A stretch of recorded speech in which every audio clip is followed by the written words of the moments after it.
COVID की second wave asi khara nemtharakpagi tanza asida aikoina hauji delta variant amasung delta plus variant habasi yamna kanna tarakli delta variant asina country ke ada lepa leitana sandorakpana maram oiduna America amasung European countries sing asina third wave lakadra haibaki mi paiba pokli yan hanbada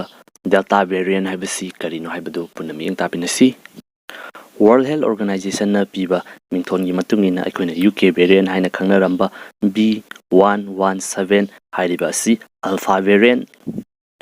South Africa gi beta variant Brazil gi gamma variant aduga aikogi India variant haina khangnaramba sin aikoina delta variant haina hauji hainariba si matam amada hairiba variant sing asi UK variant India variant haina asumna khangnarami adubu miyoi kaya amana virus asigi ihan hana haurakpam oiriba China amasung Wuhan dagi haurakhi haiduna virus asi China virus natragana Wuhan virus haina kaukiba leite aduga karigi damakta thorakliba variant sing asina country gi maming lauduna mingthon gadawriba no haiduna miyamna yamna kanna phongdoknarakpadagi maming sing asi nauna amuk thonkibani organism sing asigi reproduction gi process asida mutation haibisidi adumak thokpana virus asigi su anova tamthiba variant ama karamba matamda natragana karamba mafamda thorakani haibisi aikoina tambangamde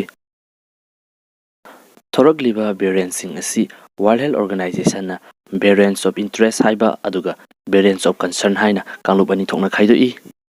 ahanbagi variant of interest hairiba kanglup asidana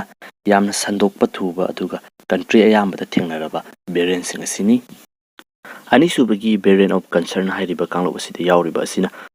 original virus asidagi sandokpa thuba narakpa matamda yamna tamthina naba layingnabagi damakta sizinariba hidak sing asi yamna effective oidaba hairiba sing asini mathakta panjakriba COVID ki variant marimak World Health Organization variant of concern ni haina sakhangkre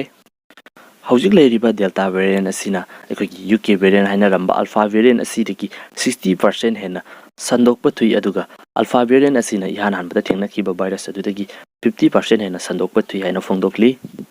hauzik fawbagi oinadi nauna thorokliba variant sing delta variant yauna aikoina kabliba vaccine sing asi effective oi haina thamli COVID tagi ngakthongnaba amasung third wave lakpadagi ngakthongnaba lambi si vaccination asini aikogi India gi oina hauzik pakhatliba asina delta plus haiba anova variant amaka thorakpa asini hairiba variant asi India gi oina variant of concern ni haina lauthokhrabani masina maram oiduna third wave lakadra haiduna miyam pumnamak mi painari aikogi India gi oina leiriba medical institution sing asina makoina pinarakliba report asida amaga khara khenaba leiba asina karamba matamda third wave lakpa yabage haibedu chapchana khangba ngamdri adubu aikoina khangba amadi COVID asi hauzik loiba nate leiri